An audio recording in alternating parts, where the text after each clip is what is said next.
Hello friends, welcome to practice. आज हम start करेंगे PYQ ऑफ टीचिंग एप्टीट्यूड और ये हम डिस्कस कर रहे हैं 2021 ईयर के जो 2021 ईयर में एग्ज़ाम हुआ था अभी नवंबर दिसंबर में, उसी के सभी शिफ्ट्स के डिस्कस करेंगे हम टीचिंग एप्टीट्यूड के क्वेश्चन। तो आज हम टोटल 20 क्वेश्चन डिस्कस करेंगे, बाकी जो आगे वीडियोस अपलोड होंगे उसके हम डिस्कस करते रहेंगे आगे कंटिन्यू। तो आज का फर्स्ट क्वेश्चन है मैच द फॉलोइंग वाला क्वेश्चन है ये। इसके फर्स्ट लिस्ट में हमें गिवन है फैक्टर्स इन्फ्लुएंसिंग लर्निंग और सेकंड लिस्ट में हमें गिवन है इलस्ट्रेशन कि कौन सा फैक्टर किस लर्निंग को अफेक्ट करता है, कौन सा फैक्टर लर्निंग को अफेक्ट करता है। जैसे ए साइकोलॉजिकल, साइकोलॉजिकल मीन्स मनोवैज्ञानिक, कि ऐसा कौन सा फैक्टर है जो हमारे मनोवैज्ञानिक तरीके से, मतलब मनोवैज्ञानिक ऐसा फैक्टर है जो लर्निंग को अफेक्ट करता है। तो इसका इलस्ट्रेशन है कि साइकोलॉजिकल एक मेथड ऑफ टीचिंग है या फैकल्टी रिलेशनशिप है या इंटेलिजेंस है या फैमिली है। तो साइकोलॉजिकल का फैमिली से कोई रिलेशनशिप नहीं है, ये कोई टीचिंग का मेथड भी नहीं है। हमने सारे मेथड्स टीचिंग के किए हुए हैं, उनमें से कोई भी एक मेथड साइकोलॉजिकल नहीं था। तो ए और 1 और 4 तो है ही नहीं। अब बच गया second and third. Faculty relationship आता है हमारा एकेडमिक रिलेशनशिप में, इसका भी कोई रिलेशन नहीं है साइकोलॉजिकल से। तो बचा क्या, इंटेलिजेंस, क्योंकि इंटेलिजेंस हमारी क्या होती है, हमारी जो बुद्धि क्षमता कैसी है, हमारे इंटेलिजेंस पावर की कैसी है, वो हमारे कहीं ना कहीं साइकोलॉजी से डिपेंड करता है। तो एक का थर्ड आ जाएगा। सोशियो कल्चर मीन्स हमारा सोसाइटी कैसी है, कल्चर इन्वायरमेंट कैसा, तो हमारी फैमिली आ जाएगी। सोशियो कल्चर कैसे अफेक्ट करेगा, फैमिली अफेक्ट करेगी। जैसे कि इंस्टीट्यूशन वही हमारा स्कूल बैकग्राउंड, एकेडमिक बैकग्राउंड, तो हमारा आ जाएगा फैकल्टी रिलेशनशिप। जैसे फैकल्टी का रिलेशनशिप होगा वैसे ही हमारे इंस्टीट्यूशन पर अफेक्ट पड़ेगा। और टीचिंग लर्निंग एक मेथड है टीचिंग का, जो हमने किए भी थे, teaching learning method of teaching, तो वो एक मेथड ही है। तो बिल्कुल सिंपल सा क्वेश्चन था ये। ए का थर्ड है, बी का 4 है, सी का सेकंड है और डी का फर्स्ट है। तो fourth option is the correct answer. उसके बाद नेक्स्ट क्वेश्चन है identify the example of active learning. हमें यहाँ एक्टिव लर्निंग के एग्जाम्पल आइडेंटिफाई करने हैं। तो 4 ऑप्शंस, हमें 4 स्टेटमेंट्स किए हुए हैं, चारों में से कौन कौन से एग्जाम्पल्स एक्टिव लर्निंग है। तो सबसे पहली बात की एक्टिव लर्निंग होती कौन सी है।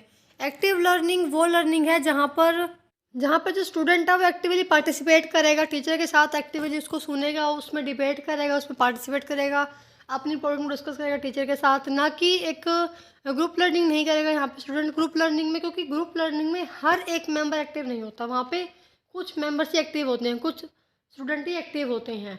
बट जब स्टूडेंट अपने इंडिविजुअल लेवल पर खुद से डिबेट करे, खुद से डिस्कस करे अपनी प्रॉब्लम को, तो वो आता है हमारा एक्टिव लर्निंग में। मीन्स कि जो टीचर है, जो स्टूडेंट है, उसने लर्निंग को ध्यान से, जो टीचर ने पढ़ाया वो उसने ध्यान से सुना भी है, ध्यान से समझा भी है, तो वो एक्टिव लर्निंग है।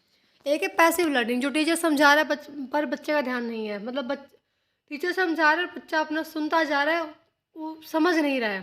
तो एक्टिव लर्निंग जब है वो सुन भी रहा है और उस चीज़ को समझ भी रहा है, तो वो आती है एक्टिव लर्निंग। तो एक्टिव लर्निंग एग्जांपल कौन कौन से, first student discuss debate and brainstorm during class. तो ये फर्स्ट पॉइंट ही है इसका, क्योंकि जो स्टूडेंट डिस्कस करेगा, डिबेट करेगा टीचर के साथ, और ब्रेनस्टॉर्म मतलब होता है कि एक ही पॉइंट के ऊपर बहुत सारे आइडियाज़, बहुत सारे व्यूज़ आ जाना, तो वो हमारा ब्रेनस्टॉर्मिंग कहलाता है।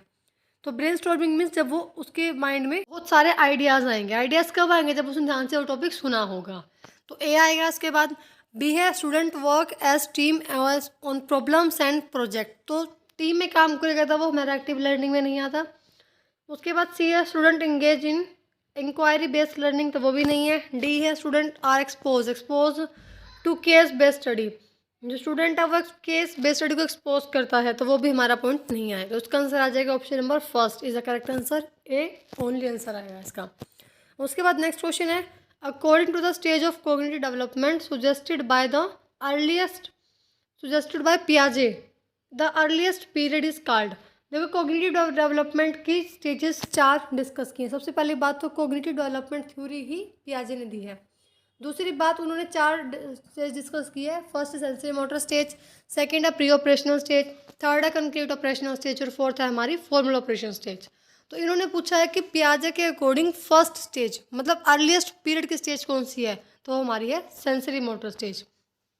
टोटल 4 स्टेज हैं, फर्स्ट सेंसरी मोटर, फिर प्री ऑपरेशनल और फिर कंक्रीट ऑपरेशनल और फोर्थ ऑपरेशनल। इन्होंने अर्लीस्ट पीरियड मीन सबसे पहले स्टेज पूछी है, और ये हमारी अर्लीस्ट पीरियड स्टेज होती है 0 से 2 साल की, मीन्स 0 to 2 ईयर्स। और जो लास्ट स्टेज है फॉर्मल ऑपरेशन, वो होते हैं हमारी 11 to 14 ईयर्स।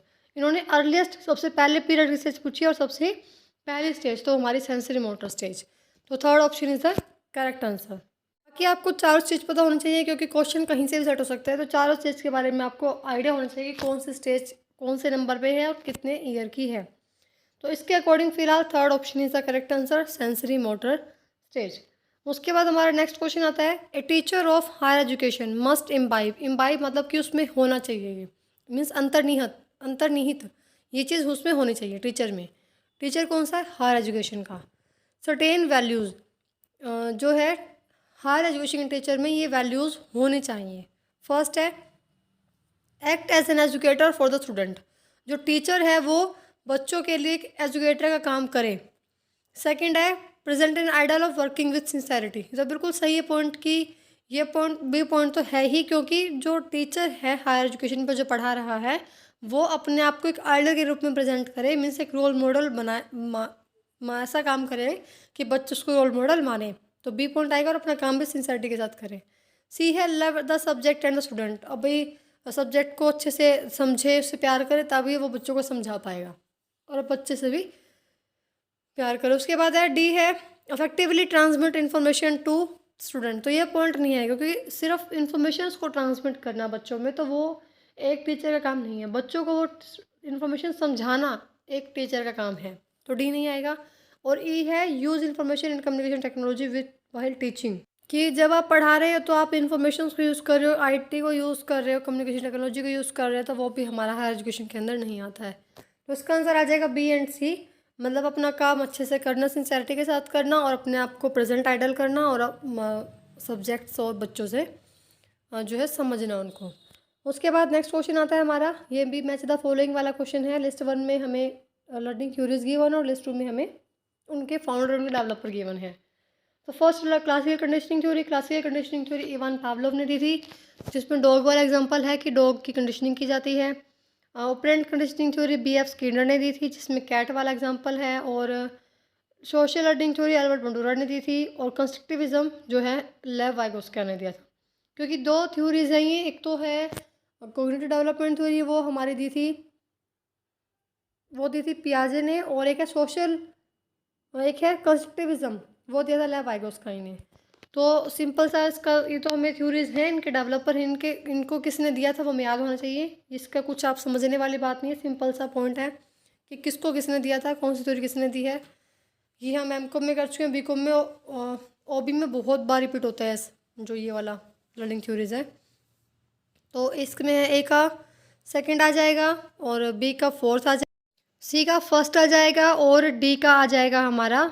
ये सारे ऑप्शन हमारे ऑप्शन नंबर 4 में है, तो सारे ऑप्शन हमारे ऑप्शन नंबर सेकंड में है। A का सेकंड, B का फोर्थ, C का फर्स्ट एंड D का थर्ड। तो option second is the correct answer. उसके बाद नेक्स्ट क्वेश्चन है major advantage of CBCS is. तो यहाँ पे CBCS का मतलब है चॉइस बेस्ड क्रेडिट सिस्टम, जहाँ पे जो पूरी फ्लेक्सिबिलिटी है कि जो बच्चे अपना सब्जेक्ट को चूज़ कर सकते हैं, उनको फ्लेक्सिबिलिटी है कि उनके जो क्रेडिट है वो ट्रांसफ़र हो जाएंगे नेक्स्ट जैसे भी उनका रिजल्ट आएगा, जैसे नेक्स्ट सेम में। और तीसरी बात है कि इंडिविजुअल सेंट्रिक है, स्टूडेंट सेंट्रिक है। और लास्ट बात है इसमें आते हैं हमारी मेन, कि इसमें जो ग्रेड पॉइंट या ग्रेड लेटर प्रोवाइड किए जाते हैं बच्चों को, नंबर्स नहीं किए जाते। मीन्स यहाँ पे जो नंबर्स से एक स्टेप ऊपर जाके इन्होंने ग्रेड्स को ज़्यादा महत्ता दी है, इम्पोर्टेंस दी है। तो एडवांटेज में फर्स्ट पॉइंट है, इसमें लिखा है shift in focus from teacher centric to student centric, तो ये पॉइंट बिल्कुल सही है। बी है major emphasis on value based education, ऐसा कुछ में नहीं लिखा हुआ था इसमें। सी है prepare student for life long learning, ऐसा भी कुछ नहीं लिखा हुआ था। डी है यूनिफॉर्म सिलेबस फॉर ऑल, ये बात तो थी ही नहीं कि सभी के लिए सेम सिलेबस होगा। सबसे बड़ी बात इसमें यही थी कि जो टीचर है, जो सिलेबस ऐसा बनाया गया है या फिर इस तरीके से सेट है कि जो स्टूडेंट है वो अपने अकॉर्डिंग सिलेबस को चूज़ कर सकता है। कोई फिक्स नहीं है कि उसको कोर चूज़ करने हैं या फिर इलेक्टिव चूज़ करने हैं, अल्टरनेट चूज़ करने हैं। सब्जेक्ट वो अपने अकॉर्डिंग चूज़ करेगा, तो सभी के लिए सेम सिलेबस यहाँ पर नहीं था। और लास्ट ई है offer flexibility in credit transfer, तो ये वाला पॉइंट भी आएगा। तो इसका आंसर हो जाएगा हमारा option number 4 is the correct answer. इसके अंदर आएगा ए और ई। अगर यहाँ पे ग्रेड लेटर ग्रेड पॉइंट वाला होता तो वो भी हम लिखते हैं, साथ साथ इसमें लिखा होता कि वो कोर चूज़ करेंगे सब्जेक्ट या इलेक्टिव, तो वो भी हम लिखते। तो फिलहाल यहाँ पे जो हमें गिवन है उसके अकॉर्डिंग इसका आंसर आ जाएगा option number 4 A and E only. उसके बाद नेक्स्ट क्वेश्चन है, ये भी मैच द फॉलोइंग वाला क्वेश्चन है। हमें लिस्ट 1 में गिवन है इंडिविजुअल लर्निंग स्ट्रेटेजी, और लिस्ट में गिवन है कि एक्शन टेकन, कि किस स्ट्रेटेजी के लिए कौन सा एक्शन लिया जाएगा। फर्स्ट है प्लानिंग एंड फोकसिंग अटेंशन। तो देखो सबसे पहली बात की प्लानिंग में हम क्या करते हैं कि हमें कैसे काम करना है, क्यों करना है, कैसे कब करना है और किस तरीके से करना है, मतलब how to be do, what to be do, when to be do and why to be do. तो ये सारा जो ऑप्शन है हमारे, मतलब इसका ये हुआ कि हमें अपने गोल को सेट करना है यहाँ पे, ठीक है। तो इसमें हो जाएगा planning and focusing attention means setting goal and time tables. तो टाइम टेबल सेट करते हैं, हम प्लानिंग करते हैं कि कैसे क्या करना है हमें। तो ए का थर्ड आ जाएगा। उसके बाद है ऑर्गेनाइजिंग एंड रिमेंबरिंग, मतलब याद करना। अब याद करने के लिए, ऑर्गेनाइज करने के लिए हम क्या करेंगे, निमोनिक्स यूज़ करेंगे या फिर इमेजिन यूज़ करेंगे, मतलब इमेजिनरी क्लिप्स यूज़ करेंगे, निमोनिक यूज़ करेंगे ताकि हमें वो याद रहे। तो बी का फोर्थ आ जाएगा। उसके बाद है कंप्रीहेंशन। कंप्रीहेंशन मीन्स उस चीज़ को समझना, अंडरस्टैंड करना। Comprehension means understanding. तो अंडरस्टैंड कब होगा, जब हम एग्जांपल्स यूज़ करेंगे, जब हम उस चीज़ को, कंसेप्ट को समझेंगे एग्जांपल के थ्रू। तो सी का फर्स्ट आ जाएगा। और लास्ट है डी कोग्निटिव मॉनिटरिंग। कोग्निटिव का मतलब अपनी बुद्धि क्षमता, अपनी रीजनिंग यूज़ करना, अपनी इंटेलिजेंस पावर यूज़ करना। तो उसका ऑप्शन बचेगा हमारा सेकंड, तो सेकंड आ जाएगा। तो इसके अंदर है ए का थर्ड है, बी का फोर है, सी का फर्स्ट और डी का सेकंड। तो सारे ऑप्शन हमारे हैं ऑप्शन नंबर थर्ड में, तो option number third is the correct answer. Self questioning और सेल्फ टेस्ट का मतलब ये हुआ कि जैसे हमने खुद से वो टॉपिक प्रिपेयर किया, जैसे हमने टॉपिक प्रिपेयर किया टीचिंग एप्टीट्यूड का कंप्लीट हमने कर लिया यूनिट को कवर। उसके बाद हम खुद से क्वेश्चन करेंगे कि भाई लेवल ऑफ टीचिंग क्या है, तो खुद से माइंड में आंसर आएंगे, तब वो सेल्फ क्वेश्चनिंग हो गई। उससे हमारी जो इंटेलिजेंस पावर है वो इंक्रीज़ होगी, हमारी मेमोरी अच्छी रहेगी। तो ये सब हमारा आता है कोग्निटिव मॉनिटरिंग में। तो इसका आंसर आ जाएगा option number third is the correct answer. A का थर्ड है, बी का फोर है, सी का फर्स्ट एंड डी का सेकंड। उसके बाद नेक्स्ट क्वेश्चन है हमारा, which among the following constitute personal competence. Personal मतलब हमारे जो पर्सनली लेवल पे, जो हमारे खुद के लेवल पे क्या क्या योग्यताएं होनी चाहिए, इनमें से कौन कौन सी योग्यताएं हैं या फिर होनी चाहिए। फर्स्ट है एम्पैथी, सेकंड है मोटिवेशन, सी है सोशल स्किल, डी है सेल्फ अवेयरनेस एंड ई है सेल्फ रेगुलेशन। तो एम्पैथी हमारी कोई ऐसी पर्सनल कॉम्पिटेंस में नहीं आती है, एम्पैथी नहीं आती है। और बी है मोटिवेशन। मोटिवेशन हमारा पर्सनल कॉम्पिटेंस में आता है। मोटिवेशन मीन्स हम खुद से कितना मोटिवेटेड है काम को करने के लिए, वो हमारी खुद की योग्यता है, हमारी खुद की कॉम्पिटेंस है कि हम कितना मोटिवेट रहते हैं। सोशल स्किल कोई पर्सनल कॉम्पिटेंस नहीं है। सेल्फ अवेयरनेस पर्सनल कॉम्पिटेंस है, और सेल्फ रेगुलेशन भी पर्सनल कॉम्पिटेंस है। सेल्फ अवेयरनेस मतलब हम कितना अवेयर है उस काम को करने के लिए, कितना हम इच्छुक है और कितने जागरूक है उस काम को करने के लिए, तो वो भी हमारे एक पर्सनली कॉम्पिटेंस है। और सेल्फ रेगुलेशन में कितना रेगुलेट कर सकते हैं हम अपने खुद को, कैसा मैनेज कर सकते हैं खुद को, तो वो भी हमारी पर्सनली मतलब खुद के लेवल पे एक व्यक्तिगत योग्यता है हमारी सारी है। तो इसका आंसर आ जाएगा बी, डी एंड ई। तो third option is the correct answer, B, D and E only. वैसे ही हम कर रहे हैं अब मोटा मोटा रिविज़न, बट अगर आप देखेंगे कि अगर हम जस्ट एक भी एलिमिनेट करते हैं कि हमें सोशल स्किल कंफर्म है कि पर्सनल कॉम्पिटेंस नहीं है, तो मैंने डी एलिमिनेट किया, मैंने सी एलिमिनेट किया, सी एलिमिनेट करते मेरे option number first, second and fourth अपने आप खत्म हो गए। तो option third is the correct answer.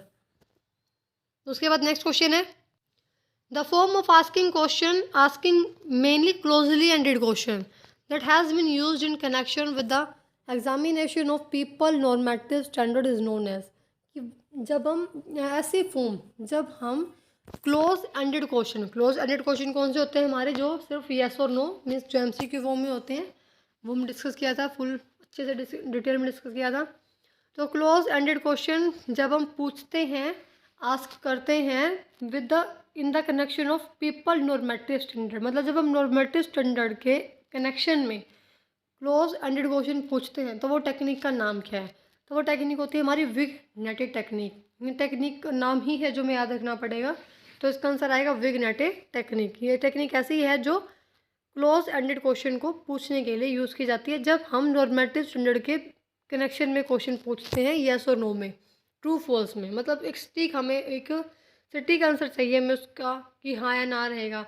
4 option है तो एक ऑप्शन फिल करना है, तो आप वहाँ पे खुद से कुछ डिस्क्राइब नहीं कर सकते, आपको सिर्फ जो स्टेटमेंट गिवन है उसी के अंदर, उसी में हाँ या ना में जवाब देना है, तो आप खुद से कुछ डिस्क्राइब नहीं कर सकते वहाँ पे।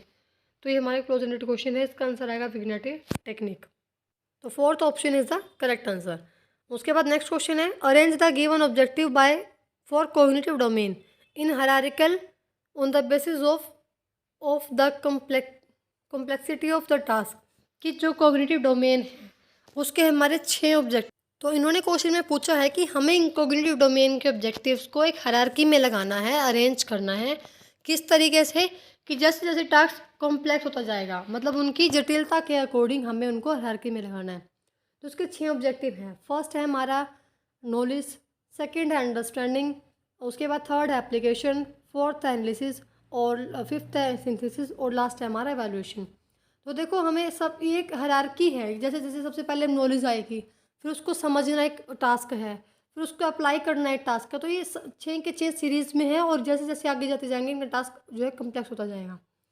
तो इसमें हमारा अंडरस्टैंडिंग तो है नहीं, तो फर्स्ट हमारा आ जाएगा नॉलेज सी, उसके बाद ए अंडरस्टैंडिंग है नहीं तो थर्ड वाला आ जाएगा ए एप्लीकेशन, फिर उसके बाद उसको एनालाइज करना डी, उसके बाद उसको सिंथेसिस करना ई और लास्ट आ जाएगा हमारा बी इवैल्यूएशन।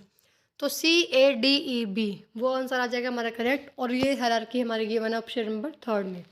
तो option number third is the correct answer. बिल्कुल सिंपल सी हायरार्की है, ब्लूम टैक्सोनॉमी में है, ये 3 डोमेन है, कॉग्निटिव, अफेक्टिव एंड साइकोमोटर।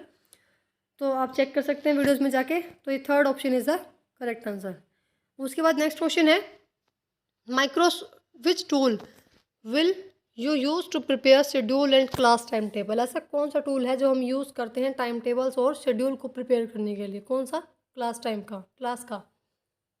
तो देखो इसमें 5 ऑप्शन दिए हुए ना, Microsoft Outlook, Trello and Google calendar, tally and कोहा। तो टैली हमारी यूज़ होती है उसमें अकाउंट्स में, जब हम वो क्लास टाइम टेबल के लिए नहीं, वो हमारी अकाउंटिंग के एंट्रीज को रिकॉर्ड करने के लिए यूज़ होती है। एंड कोहा भी यूज़ नहीं होता क्लास टाइम टेबल को। तो बच गया हमारा Microsoft Outlook, Trello and Google Calendar. तो इसका आंसर आ जाएगा ए बी एंड सी। तो फर्स्ट ऑप्शन इसका आंसर आ जाएगा A B and C is the correct answer. First option इसका आंसर आएगा Microsoft Outlook, Trello and Google Calendar. तो first option is the correct answer. उसके बाद नेक्स्ट क्वेश्चन आता है हमारा, theory of zone of proximal development was proposed by. तो सबसे पहली बात एक थ्योरीज हमने डिस्कस की थी, एक है सोशल कंस्ट्रक्टिविज्म थ्योरी, वो दी थी लैव वाइगोस्काई ने। तो उसके अंदर उन्होंने 3 जो मेन पॉइंट्स को डिस्कस किया है, एक तो है जोन ऑफ प्रोक्सिमल डेवलपमेंट, एक है स्कैफोल्डिंग और एक है मोस्ट नॉलेजेबल अदर। तो ये हमारे 3 पॉइंट गिवन थे। तो स्कैफोल्डिंग का मतलब होता है कि जब सामने वाला आपको हिंट प्रोवाइड करते ताकि आप वो टास्क, वो लर्निंग अच्छे से कंप्लीट कर पाओ। एम को वो means most knowledgeable other person, जो अदर पर्सन आपसे ज़्यादा नॉलेज रखता है तो वो आ जाएगा आपका, वो आपको कुछ कोचिंग हिंट प्रोवाइड करता है।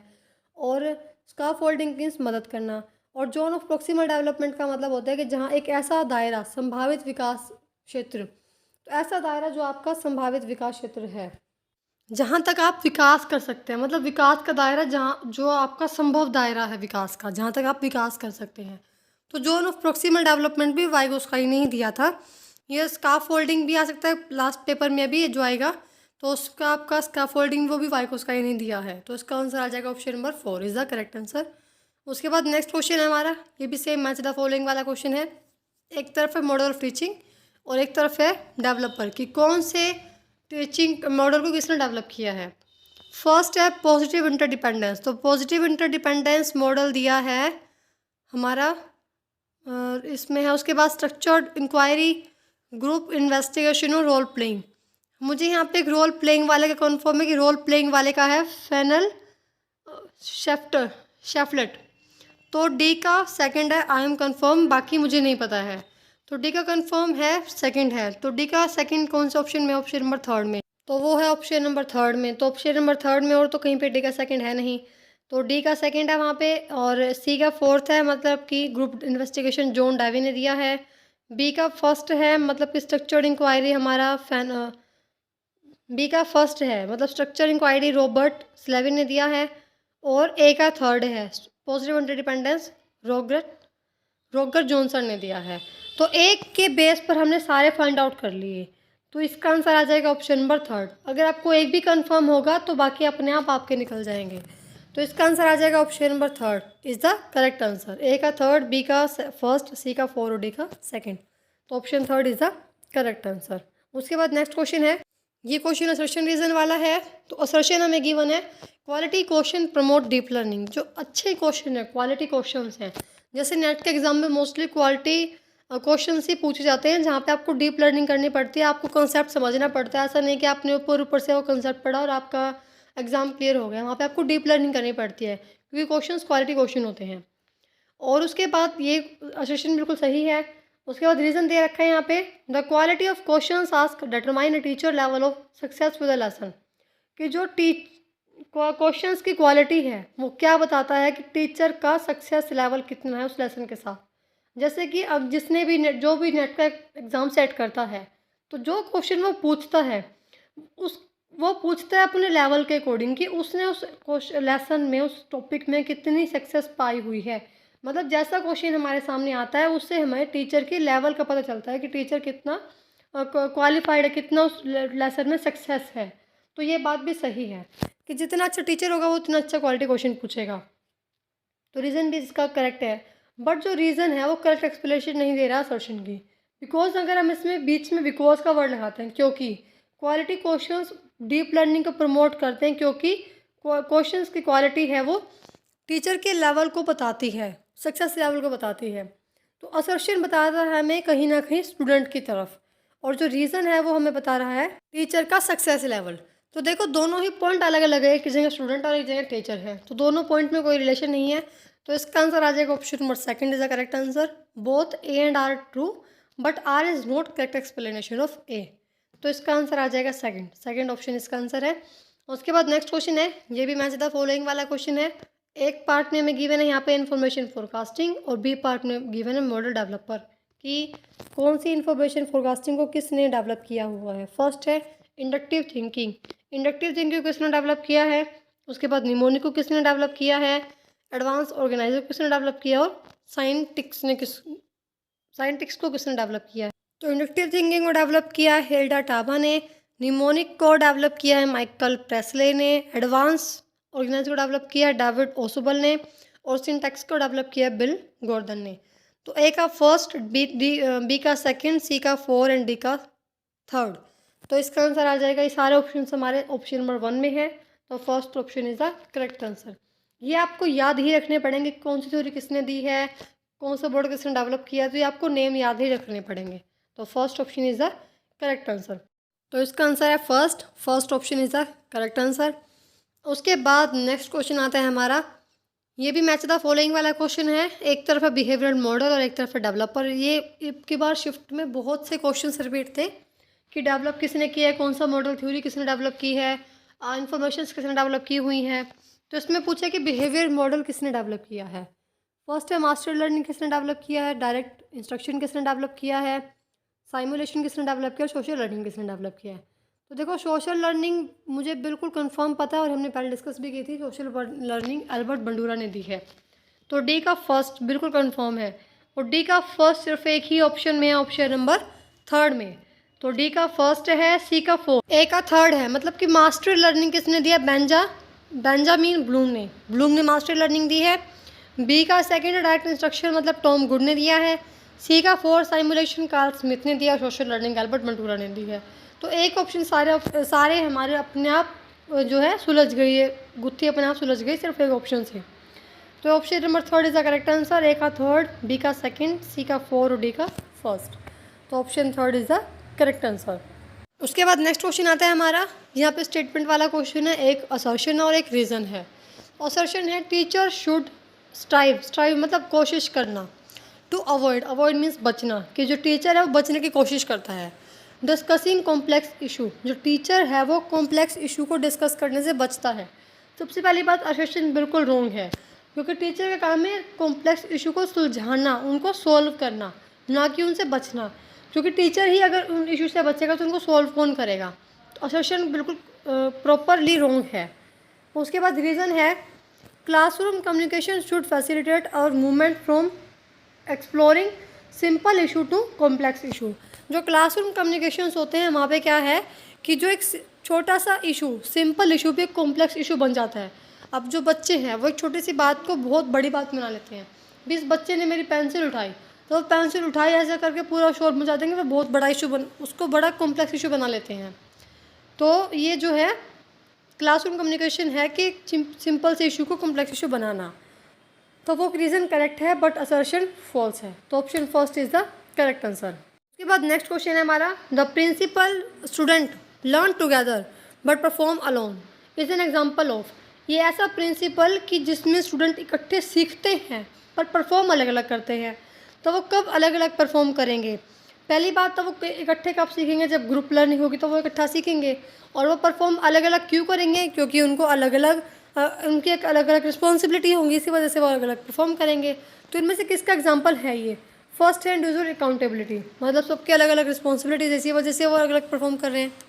सेकेंड है पॉजिटिव इंटरडिपेंडेंस, अगर वो इंटरडिपेंडेंस हुए तो वो अलग अलग परफॉर्म करेंगे ही नहीं। इंटरडिपेंडेंस मतलब एक दूसरे से जुड़े हुए हैं, तो वो अलग अलग परफॉर्म नहीं करेंगे, तो वो ऑप्शन नहीं आएगा। सी है फेस टू फेस इंटरेक्शन, तो वो भी नहीं है क्योंकि फेस टू फेस इंटरेक्शन में अलग अलग परफॉर्म नहीं करेंगे। डी है ग्रुप प्रोसेसिंग, ग्रुप प्रोसेसिंग में सिर्फ इकट्ठे सीखेंगे वो, बट परफॉर्म अलग अलग करना वो हमारा पॉइंट नहीं आएगा। तो इसके अंदर हमारा पॉइंट आ जाएगा फर्स्ट ऑप्शन इंडिविजुअल अकाउंटेबिलिटी, मतलब सबकी अपनी अलग अलग अकाउंटेबिलिटी है, सबकी अलग अलग रिस्पॉन्सिबिलिटी है, इसी वजह से वो सीख तो इकट्ठा रहे हैं, एक साथ सीख रहे हैं बट वो परफॉर्म अलग अलग कर रहे हैं, क्योंकि सबकी अलग अलग जवाबदेही, सबको अलग अलग जवाब देना है, तो सब अलग अलग परफॉर्म करेंगे। तो option first is the correct answer. उसके बाद नेक्स्ट क्वेश्चन है, environmental factors which influence student learning are. ऐसे कौन कौन से फैक्टर्स हैं जो कि लर्निंग को अफेक्ट करते हैं? किसके लर्निंग को? स्टूडेंट की लर्निंग को अफेक्ट करते हैं इन्वायरमेंटल फैक्टर, जो इन्वॉल्वमेंटल फैक्टर है, ना कि पर्सनल फैक्टर है। तो फर्स्ट है इंटरेस्ट। इंटरेस्ट एक पर्सनल फैक्टर है, जो खुद की मतलब हमारा इंटरेस्ट कैसा है, तो वो हमारा एक पर्सनल फैक्टर है, वो हमारी लर्निंग को अफेक्ट तो करेगा बट वो हमारा पर्सनल फैक्टर है, तो ए ऑप्शन नहीं आएगा, ए पॉइंट नहीं आएगा। बी फैमिली, फैमिली एक इन्वॉल्वमेंटल फैक्टर है। सी मोटिवेशन, मोटिवेशन भी एक इन्वॉल्वमेंटल फैक्टर है। डी कम्युनिटी, कम्युनिटी को इन्वॉल्वमेंटल फैक्टर नहीं है। और ई है सोशल कल्चर डाइवर्सिटीज़, तो वो भी एक इन्वॉल्वमेंटल फैक्टर है। तो इसका आंसर आ जाएगा B, C and E. Interest हमारा पर्सनल फैक्टर है और डी कम्युनिटी हमारा इन्वॉल्वमेंटल फैक्टर नहीं है, वो सोशल फैक्टर है, तो वो हमारे इन्वॉल्वमेंटल फैक्टर नहीं है। इन्होंने पूछा सिर्फ इन्वॉल्वमेंटल फैक्टर, तो ये हो जाएगा हमारा इसका answer last B, C and D. Option 4 is the correct answer. तो नेक्स्ट क्वेश्चन है हमारा उसके बाद चॉइस बेस्ड क्रेडिट सिस्टम। ये सेकेंड क्वेश्चन है हमारा उसी टॉपिक से। Of index graduate level includes, कि ग्रेजुएट लेवल पे चॉइस बेस्ड क्रेडिट सिस्टम में कौन कौन से कोर्सेज होते हैं? फर्स्ट है कोर कोर्सेज, सेकंड है इलेक्टिव कोर्सेज, सी है ए बी ए ई सी मतलब एबिलिटी एनहांस कोर्सेज, डी है इन्वायरमेंटल एजुकेशन कोर्सेज और ई है एजुकेशन इंग्लिश कम्युनिकेशन कोर्स। तो इंग्लिश कम्युनिकेशन कोर्स इन्वायरमेंटल हमारा कोई भी ग्रेजुएट लेवल पे कोर्स नहीं होता है, बट कोर कोर्सेज मतलब जो कंपल्सरी सबको पढ़ने ही पड़ेंगे वो होते हैं। इलेक्टिव जो हम चूज़ कर सकते हैं अपने कोर्सेज के साथ में, मतलब कंपल्सरी के साथ जो हम चूज़ करते हैं वो इलेक्टिव कोर्सेज में आते हैं हमारे। और एबिलिटी मीन्स हमें कोई अपनी एबिलिटी जैसे कि हमें म्यूज़िक सीखना है या कोई डांस सीखना है, तो वो हमें एबिलिटी के लिए अलग से कोर्स करना है, तो वो भी हम ले सकते हैं ग्रेजुएट लेवल पे। तो कोर कोर्सेज, इलेक्टिव कोर्सेज और एबिलिटी एनहांसमेंट कोर्सेज, तीनों ही कोर्सेज हमारे ग्रेजुएट लेवल पे आते हैं चॉइस बेस्ड क्रेडिट सिस्टम में, CBCS सिस्टम के अंदर आते हैं। तो ये है हमारा first option is the correct answer. तो ये टोटल हमने आज 20 क्वेश्चन डिस्कस किए हैं। आपके आउट ऑफ 20 कितने स्कोर आए, कितने मार्क्स आए, आप हमें कमेंट में बताइए। कुछ डाउट हो तो आप कमेंट में पूछ लीजिए इन 20 टॉपिक्स से रिलेटेड, कुछ भी डाउट हो तो आप पूछ सकते हैं। वैसे हमने हर टॉपिक्स की वीडियो डिटेल में एक्सप्लेन की हुई है, चेक कर सकते हैं आप, प्लेलिस्ट बनी हुई है most important teaching aptitude topics, और एक है टीचिंग एप्टीट्यूड के नाम से प्लेलिस्ट बनी हुई है, वहाँ पर जाकर आप हर टॉपिक की डिटेल पढ़ सकते हैं इजीली। और आप वीडियो अच्छी लगी है आपको तो वीडियो को लाइक शेयर सब्सक्राइब करना मत भूलिएगा। वीडियो को लाइक जरूर करके जाइएगा, सब्सक्राइब कीजिए चैनल को ताकि आपको आने वाली वीडियो की नोटिफिकेशन मिलती रहे। कुछ भी नेट एग्ज़ाम से रिलेटेड न्यूज़ हो तो हम अपलोड करते हैं, आप सब्सक्राइब कीजिए चैनल को ताकि वीडियो की नोटिफिकेशन मिलती रहे आपको। और हम PY को डिस्कस कर रहे हैं फिलहाल टीचिंग एप्टीट्यूड के, तो हम कंप्लीट करेंगे, तो आप सब्सक्राइब रखिए चैनल को ताकि आपको नोटिफिकेशन मिलती रहे। और वीडियो को लाइक शेयर कमेंट करना मत भूलिएगा, लाइक शेयर सब्सक्राइब